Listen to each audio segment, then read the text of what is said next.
video lecture arranged by Sardar Patel Vidya Bhavan. So dear students, આપણે અભ્યાસ કરી રહ્યા હતા complete the sentence topic વિશેનો. ઓકે, complete the sentence માં આપણે કયા ફંક્શન વિશેનો અભ્યાસ કરી ચૂક્યા છીએ? તો કે past event, describing past event, comparing things, possibility, ability, necessity. તો આ ટાઈપના ઘણા બધા એવા ફંક્શનનો આપણે ઉપયોગ કરી ચૂક્યા છીએ. ઇમોશન્સ વિશેનો લાસ્ટ ટાઈમ આપણે અભ્યાસ કરેલો હતો. તો આજે આપણે ફંક્શન કમ્પ્લીટ ધ સેન્ટેન્સ માં બીજા ફંક્શનનો ઉપયોગ કરવાના છીએ, જેનું નામ છે expressing alternative choice. Expressing alternative choice. હવે જો આપણે મીનિંગ સમજો. એક્સપ્રેસ એટલે આપણે કોઈ રજૂ કરવું. અલ્ટરનેટિવ ચોઇસ એટલે શું? અલ્ટરનેટિવ નો મતલબ થાય છે વૈકલ્પિક. ચોઇસ એટલે પસંદ. તમારે કોઈ વૈકલ્પિક પસંદ નક્કી કરવું હોય તો આ ફંક્શનનો ઉપયોગ થતો હોય છે. તો અલ્ટરનેટિવ ચોઇસ એટલે શું? પહેલા તો વૈકલ્પિક પસંદગી એટલે શું એને સમજવું પડે. તો તમારી ઘરે કોઈ મહેમાન આવે છે ત્યારે તમે એને વિકલ્પ આપો છો કે તમે ઠંડુ લેશો કે ગરમ લેશો. તો આને શું કહેવામાં છે? વૈકલ્પિક પસંદગી. બેમાંથી તમારે એક શું કરવાનું છે? પસંદ કરવાનું છે. હવે ઘણી વખત એવું હોય છે આપેલ બંને વિકલ્પને તમે પસંદ નથી કરતા. ઓકે, ઠંડુ પણ નથી લેવું, ગરમ પણ નથી લેવું, આવું ઘણા કહેતા હોય છે. મને સાયન્સ પણ નથી ભણવું ગમતું, સોશિયલ સાયન્સ પણ ભણવું નથી ગમતું. એનો મતલબ કે આ બંનેની વિકલ્પ છે, બંને વિકલ્પ એને પસંદ નથી. તો આ ટાઈપનો કોઈ પણ ભાવ રજૂ કરવા માટે કોઈ વસ્તુ પસંદ છે, કોઈ વસ્તુ પસંદ નથી, એક પણ વસ્તુ પસંદ નથી, તો આ બધું વિકલ્પ દર્શાવવા માટે, વિકલ્પ આપવા માટે કે દર્શાવવા માટે કોનો ઉપયોગ કરવામાં આવે છે? અલ્ટરનેટિવ ચોઇસનો ઉપયોગ કરવામાં આવે છે. ઓકે, તો એક્સપ્રેસિંગ ધ અલ્ટરનેટિવ ચોઇસ ની અંદર શું રજૂ થાય છે? તો કે વૈકલ્પિક પસંદગી. Okay, expressing the alternative choice છે જેમાં તમારે શું કરવાનું છે? વૈકલ્પિક પસંદગી રજૂ કરવાની છે.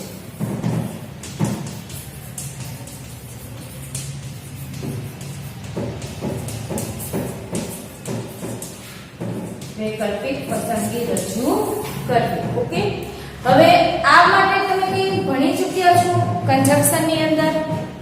કંજક્શનના એવા શબ્દ, સંયોજકના એવા શબ્દ તમે અભ્યાસ કરી ચૂક્યા છો કે જે વિકલ્પ દર્શાવે છે. યાદ છે તમને? ફર્સ્ટ હતું ઓર એટલે અથવા. ઓકે, કા હું આવીશ અથવા તો મારા મમ્મી પ્રસંગમાં આવશે. તો અથવા બેમાંથી કોઈ એક આવશે તો એના માટે કયો શબ્દ વાપરો છો તમે? ઓર. આ સિવાય બીજો કયો? આઈધર ઓર. ઓકે, ઓર, આઈધર ઓર. અને બંને વિકલ્પને ના પાડવા માટે કયા શબ્દનો ઉપયોગ થાય છે? તો કે નાઈધર નોર. ઓકે, ત્રણ અંગ્રેજી ફંક્શન વર્ડ્સનો ઉપયોગ કરીએ છીએ આપણે વૈકલ્પિક પસંદગી દર્શાવવા માટે. કયા ઉપયોગ થાય છે? ખાસ યાદ રાખજો. ઓર, આઈધર ઓર, ને સેકન્ડ કયું છે? નાઈધર નોર.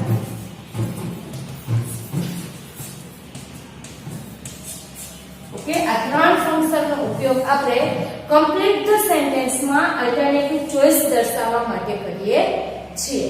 ઓકે, યાદ રહેશે. અલ્ટરનેટિવ ચોઇસ હોય એનો મતલબ કે તમારે વાક્યને કમ્પ્લીટ કરવાનું છે તો કયા શબ્દથી કરવું પડશે? કાં તો ઓર અથવા આઈધર ઓર અથવા તો નાઈધર નોર નો ઉપયોગ કરીને કરી શકાય છે. ઓકે, હવે તેની વાક્ય રચના વિશે આપણે અભ્યાસ કરી લઈએ. વાક્ય રચના કઈ ટાઈપની હશે? અલ્ટરનેટિવ ચોઇસમાં આ જે શબ્દ આપણે યુઝ કરીએ છીએ ઓર, આઈધર ઓર, નાઈધર ઓર, તેનો વાક્ય રચનામાં કઈ રીતે ઉપયોગ કરી શકાય? તેની વાક્ય રચના કઈ ટાઈપની બનાવી શકાય તે જોઈએ. ફર્સ્ટ આપણે જોશું ઓર વિશે. તો ઓર વિશેની વાક્ય રચના ફર્સ્ટ ઓફ ઓલ આપણને ખબર છે કોણ આવે છે? સબ્જેક્ટ જ આવતો હોય છે. તો સબ્જેક્ટ અથવા જેને આપણે કહીએ છીએ કર્તા પ્લસ તમારે આવશે વર્બ. વર્બ પણ હોઈ શકે અથવા તો ટુ બી નું રૂપ આવી શકે.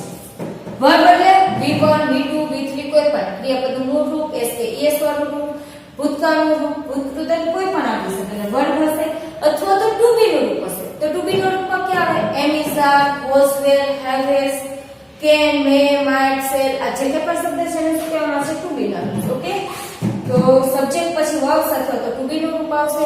પછી તમારે શું કરવાનું છે? કોઈ પણ એક વસ્તુ, ઓકે, જેને આપણે શું કરીએ છીએ? વિકલ્પ આપીએ છીએ. તે કોઈ પણ એક વસ્તુ એટલે કે ઓબ્જેક્ટ વન. ઓકે, અને અથવા એને એડજેક્ટિવ પણ કહેવામાં આવે છે. ઈ ફર્સ્ટ પ્લસ શું આવશે તમારે પછી ઓર પ્લસ ઓબ્જેક્ટ ટુ કોઈ પણ વસ્તુ બીજી તો એને શું કહેવાય શકો એડજેક્ટિવ અધર પછી તમારે આવશે શું કર્મ અન્ય શબ્દ આવતો હોય તો લખવાનું ન આવે તો કઈ નહીં ઓકે શું આવશે કર્મ અન્ય શબ્દ ઓકે આ વાક્ય રચના કોની થઈ ગઈ ઓર ની ઓકે અહીંયા કયા શબ્દનો આપણે યુઝ કરેલો છે ઓર એનો મતલબ કે વાક્ય રચના કઈ ટાઈપની હોય છે કરતા હોય પછી વર્બ્સ અથવા તો ટુ બી નું રૂપ હોય પ્લસ એના પછી જે ઓર છે ઓર ની આગળ એક ઓબ્જેક્ટ હશે એક વસ્તુ હશે એક નામ હશે કંઈ પણ હશે ઓકે એક ઓબ્જેક્ટ ક્યાં હશે ઓર ની પહેલા અને એક ક્યાં હશે ઓર ની પછી ઓકે આ ટાઈપની વાક્ય રચના તમારે હોય છે ઓર હવે આપણે ફરી વાત કરવાના છીએ આઈધર ઓર ની તો આઈધર ઓર ની પણ સેમ ટુ સેમ છે પણ થોડો ફેર છે સબ્જેક્ટ પ્લસ વર્બ અથવા તો ટુ બી નું રૂપ આમાં પણ હોઈ શકે છે પ્લસ હવે તમારે શું કરવાનું છે આઈધર લખી અને પછી ઓબ્જેક્ટ 1 ઓર ઓબ્જેક્ટ 2 કરવાનું છે ઓકે મતલબ કે આ જે વાક્ય રચના છે એ તમારે આઈધર પછી લખવાની છે ઓકે એટલે કે ટુ બી ના રૂપ પછી કયો શબ્દ આવશે આઈધર પ્લસ હવે તમારે શું કરવાનું છે ઓબ્જેક્ટ 1 પ્લસ ઓર એટલે આવી ગયો તમારો શબ્દ આઈધર ઓર ઓકે તો આઈધર અને ઓર ની વચ્ચે એક કોઈ પણ વસ્તુ હશે જેનું કમ્પેરીઝન ઓર અલ્ટરનેટિવ ચોઇસનો ઉપયોગ થતો હોય જેનો વિકલ્પ બનાવવાનો આવતો હોય છે તેનો એક વસ્તુ ક્યાં હશે આઈધર ઓર ની વચ્ચે હશે અને બીજું ઓર પછી હશે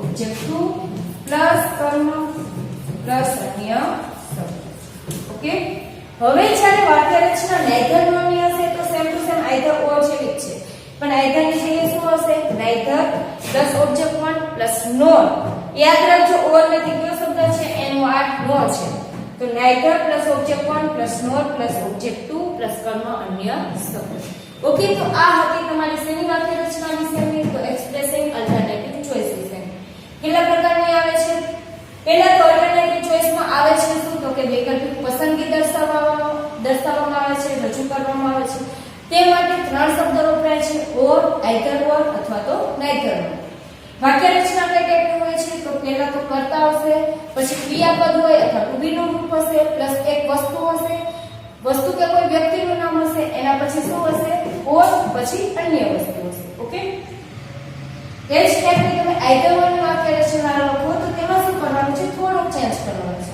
જ્યાં ઓર હતું object 1 plus or plus object 2 હતું એમાં ઓબ્જેક્ટ 1 ની પહેલા તમારે એક શબ્દ ઉમેરવાનો છે તે કયો છે આઈધર ઓકે તો વાક્ય રચના આમ થશે સબ્જેક્ટ પ્લસ વર્બ અથવા તો ટુ બી નું રૂપ વર્બ એટલે ક્રિયાપદ કર્તા પ્લસ ક્રિયાપદ અથવા ટુ બી નું રૂપ પ્લસ આઈધર શબ્દ પ્લસ વસ્તુ કોઈ પણ વ્યક્તિ એક જેની વિકલ્પિક લેવાની હોય છે કે એક પછી તમારે શું મૂકવાનું છે ઓર મૂકવાનું છે પછી ઓબ્જેક્ટ 2 મૂકવાનું છે પછી કર્મ અન્ય શબ્દ ઓકે તો વાક્ય રચના તમને યાદ રહી ગઈ ફક્ત તમારે એક વસ્તુ યાદ રાખવાનું છે કર્તા ક્રિયાપદની પછી કર્તા ક્રિયાપદ કે ટુ બી ના રૂપ પછી એક વસ્તુ પછી ઓર અને પછી શું કરવાનું બીજી વસ્તુ જો ઓર હોય તો પણ આઈધર ઓર હોય તો તમારે કર્તા ક્રિયાપદ પછી અથવા તો ટુ બી ના રૂપ પછી તમારે પહેલા મૂકવું પડશે આઈધર પછી ઓબ્જેક્ટ મૂકવાનું છે એક ઓબ્જેક્ટ 1 પછી ઓર પછી ઓબ્જેક્ટ 2 અને કર્મ અન્ય શબ્દ ઓકે તો આવા છે હવે આપણે થોડાક તેના એક્ઝામ્પલ જોઈ લઈએ એટલે તમને પ્રોપર વાક્ય રચના કઈ રીતે બને છે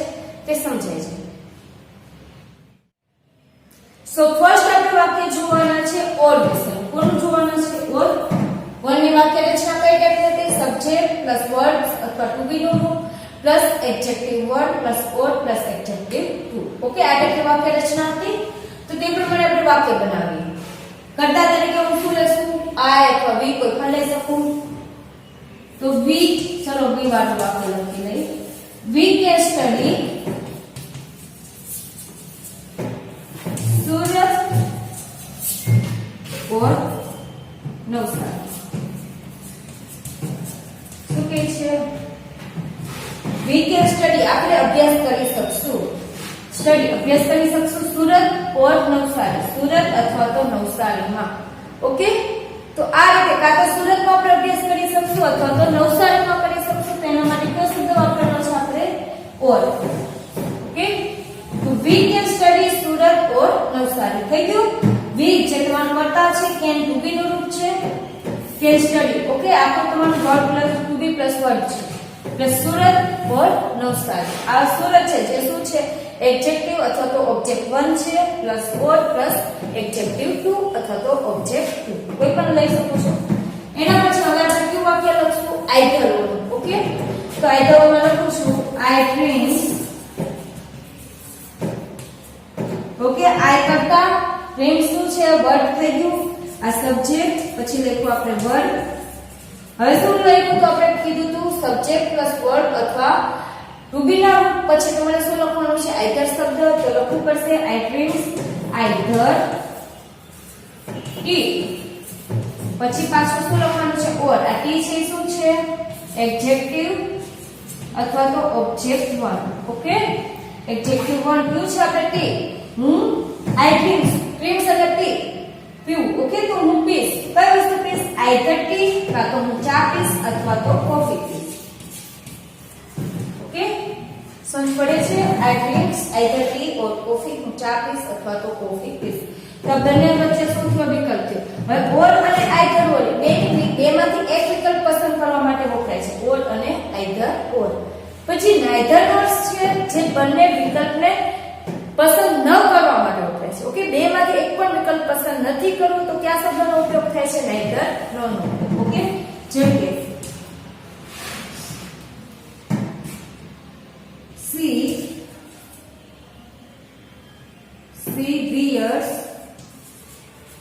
wears એટલે પહેરવું okay C wears neither choli nor dresses okay કે ચોલી કે ડ્રેસ પહેરવા માંગતી નથી કે શું કહેશે કે અલગ એક્સ્ટ્રા જીન્સ મીન્સ પહેરે છે ઓકે એનો મતલબ કે C wears neither choli or dress કે ચોલી કે ડ્રેસ પહેરશે નહીં તો બંનેમાં શું કરવામાં આવ્યું છે ના આપવામાં આવી છે આમ પણ લખી શકું I can go neither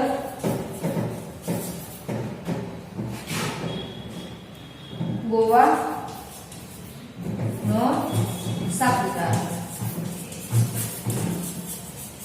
okay એનો મતલબ શું કહે છે કે હું ગોવા અથવા સાપુતારા જવાની નથી ઓકે ગોવા કે સાપુતારા જવાની નથી બેમાંથી એક પણ જગ્યાએ નથી નેધરનો મતલબ શું થાય છે એક પણ નહીં ઓકે તો યાદ રહેશે તમારે આ ટાઈપના વાક્ય રચનાઓ કઈ કઈ ટાઈપની વાક્ય રચના તમે અલ્ટરનેટિવ ચોઇસમાં લખી શકો છો તો કે ઓર આઈધર ઓર નેધર નોર ઓકે આ ટાઈપની વાક્ય રચના લખી શકો છો હવે આપણે અલ્ટરનેટિવ ચોઇસ માટેના થોડા એવા વાક્ય જોઈ લઈએ એક્ઝામમાં તમને આ રીતે વાક્ય પૂછાતા હોય છે કોઈ પણ કરતા કોઈ શબ્દ આપેલો હોય છે અને પછી તમને બ્લેન્ક્સ આપેલું હોય છે અને બ્રેકેટમાં લખેલું હોય છે alternative choice expressing alternative choice આ ટાઈપનું લખેલું હોય છે તો આ જે વાક્ય છે તેને કમ્પ્લીટ કરવા માટે તમારે કાં તો ઓર શબ્દવાળું વાક્ય લખવું પડશે આઈધર ઓર વાળું ફંક્શન વાળું વાક્ય લખવું પડશે અથવા તો નેધર ઓકે જો આપેલું હોય તો તમારે કમ્પ્લીટ એ જ વાક્ય લખવાનું જેમ કે અહીંયા નેધર આપેલું છે તો વાક્ય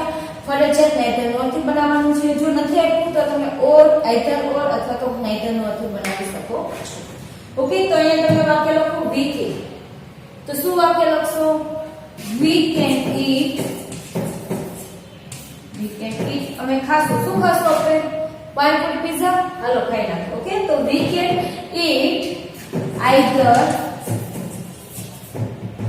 પાણીપુરી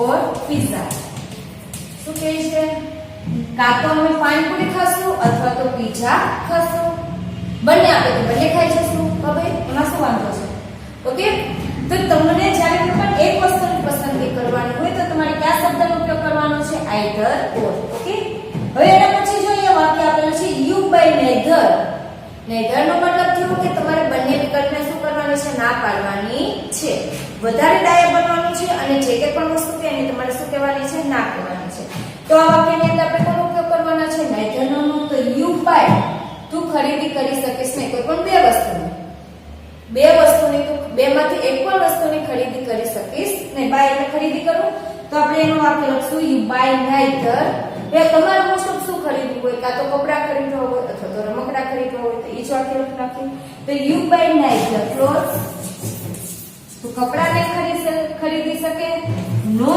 ચોઇસ કરી શકીશ નહીં. ઓકે, તો આ વાક્ય કોનું થયું? neither nor વિશેનું. આ વાક્ય હતું either or નું. હવે અહીંયા જુઓ, અહીંયા તો સ્ટાર્ટિંગમાં તમને either આપી દીધું છે. હવે શું કરીશું આપણે? આ રીતે વાક્ય રચના આપણે જોઈએ ને કે સ્ટાર્ટિંગમાં either હોય અને એ વાક્યને કમ્પ્લીટ કરવાનું હોય. તો જ્યારે પણ સ્ટાર્ટિંગમાં either હોય એનો મતલબ કે સ્ટાર્ટિંગમાં કર્તા પાછળનું શું હોય છે? વિકલ્પ હોય છે. ઓકે, કર્તા માટેનો વિકલ્પ હોય છે. તેની વાક્ય રચના કંઈક આ ટાઈપની થશે: either પછી સબ્જેક્ટ 1 કોઈ પણ એક કર્તા લેવાનું છે plus or plus subject 2 plus તમે શું લખશો? કર્તા ક્યાં લીધું છે? સ્ટાર્ટિંગમાં આવી ગયું કર્તા વાળું, પછી તો ક્રિયાપદ જાવે એટલે તમારે શું લખવાનું છે? વર્બ અથવા તો ટુ બી પ્લસ ઓબ્જેક્ટ. ઓકે, કર્મ લખવાનું પ્લસ અધર વર્બ. ઓકે, તો વાક્ય રચના જો આઈધર સ્ટાર્ટિંગમાં હોય તો વાક્ય રચનામાં તમારે કોને કરવાના છે? સ્ટાર્ટિંગમાં લેવાના છે સબ્જેક્ટ. તો આઈધર પ્લસ કોઈ એક સબ્જેક્ટ તરીકે કોઈ વ્યક્તિ લઈ લો, સર્વનામ લઈ લો, કોઈ પણ લઈ શકો. ઓકે, તો either plus subject 1 plus or plus subject 2. પછી તો આપણી જે વાક્ય રચના છે તે જ કર્તા આવી ગયું. હવે ક્રિયાપદ, કર્મ, અન્ય શબ્દ. ઓકે, એટલે કે વર્બ અથવા તો ટુ બી નું પણ હોઈ શકે, ઓબ્જેક્ટ પ્લસ અધર વર્બ્સ. તો વાક્ય રચના અહીંયા બનાવ્યું: આઈધર સીતા કાં તો સીતા ઓર અથવા તો ગીતા. થઈ ગયું? વિકલ્પ બની ગયો તમારો.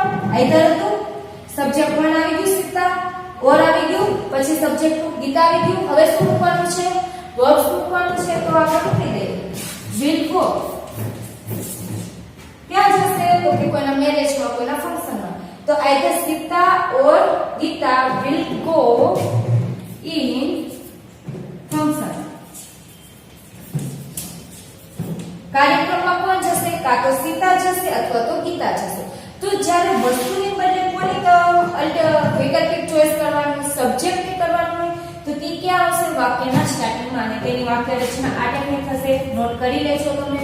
Okay, either plus subject 1 plus or plus subject 2 plus verb અથવા તો ટુ બી નું પ્લસ ઓબ્જેક્ટ પ્લસ અધર વર્બ્સ. ઓકે, થઈ ગયું? હવે અહીંયા સેન્ટેન્સ આપી દીધું છે તો આમાં તમે ઓર થી બનાવી શકો, neither nor થી બનાવી શકો, either or થી બનાવી શકો, જે બનાવો તે બનાવી શકો. પૂનમ will. હવે આપણે either or થી બનાવવું છે, neither nor થી બનાવવું છે. એક કામ કરીએ, either or ના બે વાક્ય આવી ગયા છે, neither nor થી બનાવી દે. ઓકે, તો પૂનમ will prepare એટલે શું? તૈયાર કરવું. પૂનમ બે વસ્તુ તૈયાર નહીં કરે. ઓકે, આપણે neither વાક્ય બનાવશું ને તો પૂનમ પ્રોજેક્ટ તૈયાર નથી કરવાની, કે હોમવર્ક છે તે પણ તૈયાર કરવાની નથી. તો Poonam will prepare neither project nor work. Okay, Poonam છે કે છે તેનું પ્રોજેક્ટ કે તેનું જે વર્ક છે, હોમવર્ક લખો તો હોમવર્ક, એનો વર્ક લખશો તો પણ ચાલશે. પૂજા તેનું પ્રોજેક્ટ કે હોમવર્ક પૂરું કરશે નહીં. ઓકે, બેમાંથી એક પણ વસ્તુ કરવાની નથી. તો આ રીતે બેમાંથી કોઈ એક પસંદ કરવાની, બેમાંથી એક પણ નહીં પસંદ કરવાનું. તો તેના માટે કયા શબ્દનો ઉપયોગ થાય છે? ઓર, આઈધર ઓર અને neither nor. અને આ જે ફંક્શન છે તેનો ઉપયોગ કરીને જ અલ્ટરનેટિવ ચોઇસનું જે સેન્ટેન્સ હોય છે તે સેન્ટેન્સને કમ્પ્લીટ કરવામાં આવતું હોય છે. તો આ હતા તમારા તેના વિશેના એક્ઝામ્પલ એક્સરસાઇઝ. ઓકે, તો અહીંયા આજે આપણે જે અલ્ટરનેટિવ ચોઇસ